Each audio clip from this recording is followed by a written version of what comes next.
la puissance de la mort ne l'emportera pas sur elle. Alléluia, Alléluia, Alléluia, Alléluia.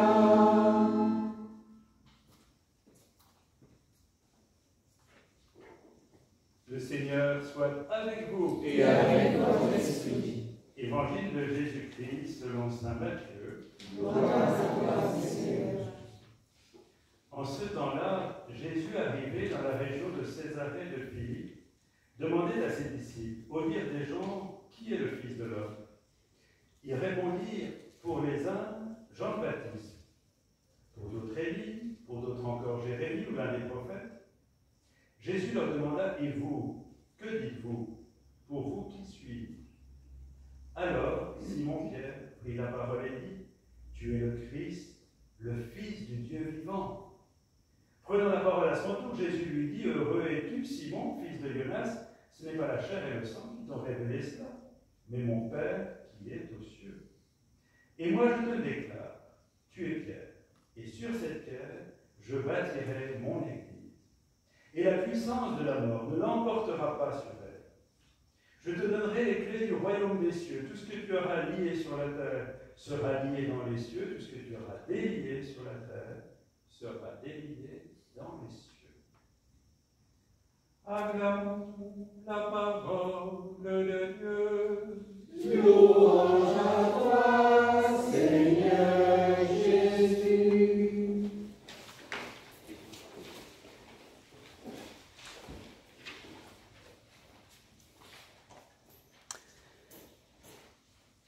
Voilà, nous fêtons aujourd'hui Saint Pierre et Saint Paul. Alors, Saint Pierre et Saint Paul, voilà, on a un Peter ici, ils ont en commun un certain nombre de choses. D'abord, tous les deux ont été martyrs, c'est-à-dire qu'ils ont donné leur vie pour témoigner de Jésus-Christ à Rome. Tous les deux ont été appelés à être apôtres. Donc le groupe qui est au démarrage de l'Église et de l'annonce de la bonne nouvelle, apôtres. Même si Paul l'a été un peu après, puisqu'il a été appelé apôtre, à être apôtre après la résurrection. Il n'a pas connu Jésus avant sa mort et sa résurrection. Et tous les deux sont considérés comme les deux colonnes de l'Église et fondements de l'Église. Ça, c'est ce qu'ils ont en commun. On verra après qu'ils ont encore d'autres choses en commun, mais j'y reviendrai après. Alors maintenant, s'ils ont des choses en commun, ils ont aussi de grandes différences. Ce n'est pas le même genre de personnalité, ce n'est pas le même genre de mission. Pierre, Simon, qui va être nommé Pierre, roc sur lequel l'Église va pouvoir être bâtie, eh bien Pierre a en charge la constitution de la communauté, l'unité de la communauté, la vigilance pour maintenir la communauté dans le sens de la foi au Christ mort et ressuscité, voilà, chemin, vérité et vie. C'est Pierre qui va être chargé de faire que ce groupe, d'abord petit, mais qui maintenant, si on voit la suite, celui qui a succédé à Pierre, on peut dire, c'est donc l'évêque de Rome, il a 1 milliard et autant de chrétiens. Il faut qu'il maintienne l'unité de tout ça dans un corps qui doit s'organiser aussi. De même qu'une paroisse, il y a une équipe pastorale paroissiale, un doyenné, il y a un conseil de doyenné, un diocèse, voilà. Il y a besoin d'organisation pour faire l'unité, au service de l'unité. Donc, Pierre, c'est cette part toute de la mission qui est toute dévouée à une communauté qui va devenir évangélique et qui doit se maintenir dans une unité profonde, dans la foi. Paul, c'est la part missionnaire.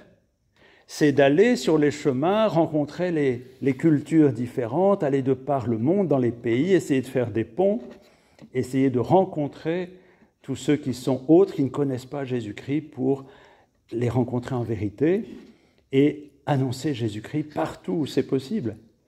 Vous voyez, il y en a un qui va qui est au centre de l'Église pour la garder dans son unité, et l'autre qui va aux périphéries pour essayer d'annoncer Jésus-Christ le plus loin possible, en prenant tous les risques possibles pour annoncer. Et ça va créer des tensions, puisqu'au premier concile, la première rencontre à Jérusalem des apôtres, il y a eu des tensions entre Pierre, Jacques et Paul. Pierre étant entre Jacques et entre Paul pour ouvrir aux païens, Jacques étant très ferme, très judéo-chrétien, Pierre sachant pas trop quoi dire, et Paul disant à Pierre, mais enfin, t'as accueilli des païens, qu'est-ce que tu fais maintenant? Donc, il y a une tension, il y a des différences, il y en a un qui doit garder l'unité du centre, et l'autre qui doit absolument aller vers les périphéries, et toutes les périphéries. Quelquefois, le successeur de Pierre est un peu un Saint Paul. Regardez François, il allait aux périphéries. Il a commencé comme ça, en allant à Lampedusa, c'est pas rien, et tout son ministère, il a nommé des cardinaux dans les pays les plus petits, les plus lointains. Voilà. Donc, on peut dire que François avait un tempérament très paulinien. Alors, voilà, ça c'est ce qui les fait être très différents, et c'est une grâce, cette différence. Donc, unis dans le martyre, unis dans le fait d'être apôtres, unis dans le fait d'être colonne de l'Église, différents dans la manière d'exercer leur apostolat et leur mission. Ils ont encore un point commun. C'est quoi? C'est d'être pécheurs, faibles, et de s'être cassé la figure l'un et l'autre. Et d'ailleurs, si Paul ne s'était pas cassé la figure un jour devant Jésus qui lui a dit « Pourquoi me persécutes-tu ?», il ne serait jamais devenu ni apôtre ni chrétien. Il fallait que Paul se rende compte à quel point il s'était trompé et à quel point il était fragile. Et d'ailleurs, il le dit, il a demandé au Seigneur d'enlever une écharpe dans sa chair, on ne sait pas ce que c'est, on ne sait pas si c'est son caractère, mais il est resté un homme fragile, même s'il était fort pour la mission. Quant à Pierre, bien fragile aussi. D'ailleurs, cette scène qu'on a lue tout à l'heure, si le Père ne te l'avait pas dit, c'est pas par ta grande intelligence et ton esprit. On a quelquefois des gens qui font de beaux traités de théologie auxquels on ne comprend strictement rien, ils se croient très malins. C'est pas du tout pour ça que Pierre a été appelé. C'était un pêcheur de poissons, et c'est pas sa grande sagesse qui lui a fait comprendre que Jésus était le Messie, c'est le Père. Jésus le dit, et vous avez vu ce qui se passe juste après, là on ne le dit pas, mais passe derrière moi, Satan, t'as rien compris. Quand Jésus, il veut lui faire renoncer à Jésus, de prendre le chemin qu'il a à prendre. Et puis après, ça va être bien pire encore, parce que il va complètement se détacher de Jésus au moment de la Passion. Et je trouve très beau quand Jésus dit à Pierre, quand tu seras revenu, c'est-à-dire quand tu auras trahi, que tu seras revenu à moi, affermis tes frères. À ce moment-là, quand tu seras tombé et que je t'aurai relevé, tu pourras guider. Donc, ils ont en commun de ne pas être des gens parfaits, loin de là, mais dans leur pauvreté, d'avoir accepté une mission qui les dépasse et pour laquelle le Seigneur va donner sa grâce. Maintenant que tu as failli, Pierre, si tu m'aimes, si tu t'accroches à moi, eh bien tu seras le pasteur de mes brebis. C'est ça que Jésus lui dit au bord du lac. Donc ils n'ont aucune raison de se glorifier. Et peut-être que c'est la clé. Pour pouvoir être apôtre à la suite de Jésus, il faut savoir que nous recevons tout de Jésus. Ce n'est pas parce qu'on est louis d'or, on a parlé d'empereur, de roi aujourd'hui dans la visite d'un château. Ce n'est pas parce qu'on est supérieurement ceci ou cela. c'est parce qu'on est aimé gratuitement. Pierre et Paul ont fait l'expérience qu'ils étaient aimés tels qu'ils sont dans leur pauvreté. Ils n'ont aucune raison de se glorifier, c'est ça qui est merveilleux. C'est qu'à partir du moment où ils ont enfin compris que par eux-mêmes ils ne pouvaient pas, que le Seigneur les rend capables de tout. Quand tu seras revenu, affermis tes frères. Alors, ils ont reçu tous les deux une mission d'apôtres. Ils sont différents, profondément différents dans leur manière d'exercer leur apostolat. Ils sont tous les deux des pauvres, rachetés et sauvés et envoyés par le Seigneur. Maintenant, le grand danger pour nous, c'est de les opposer. Et ne disons pas que nous, on ne le faisons pas. En permanence, on voit bien dans l'Église aujourd'hui, il y a les tenants du rite, du rassemblement, de la prière, on va dire peut-être de belles liturgies avec de l'encens et d'autres choses. Et puis, il y a d'autres qui disent non, non, il faut aller aux périphéries. Et le grand danger serait d'opposer Pierre et Paul comme si on était ou de Pierre ou de Paul. Et Paul lui-même dit, vous n'êtes pas d'Apollos, de Paul, de ça, vous êtes du Christ. En fait, ce qui est important, c'est de voir qu'on a besoin des deux. On a besoin d'être rassemblés en communauté de foi, et Peter et Anthony ont fait leur profession de foi. Eh bien, on a besoin de se rassembler autour d'une foi commune, et c'est pour ça, quand on dit lié et délié, l'apôtre, c'est celui qui va permettre de dire oui, là nous sommes dans la foi, la vraie foi, là non. Si on remet en cause, par exemple, que Dieu est une personne, il faut rectifier. On a eu quelques débats les derniers temps autour de certaines conférences. Et non, là, Dieu est une personne, Jésus-Christ est le chemin, la vérité, la vie. Jésus-Christ est le Fils de Dieu, il est mort et ressuscité, il nous entraîne à la vie. C'est ça qu'on fait quand on dit le credo. Et quand on dit tu vas lier ou délier, c'est-à-dire tu vas dire oui, ça c'est juste, non, là c'est pas juste, c'est un ministère que Pierre va recevoir, encore une fois, non pas à cause de sa grande science, mais à cause de sa foi enracinée.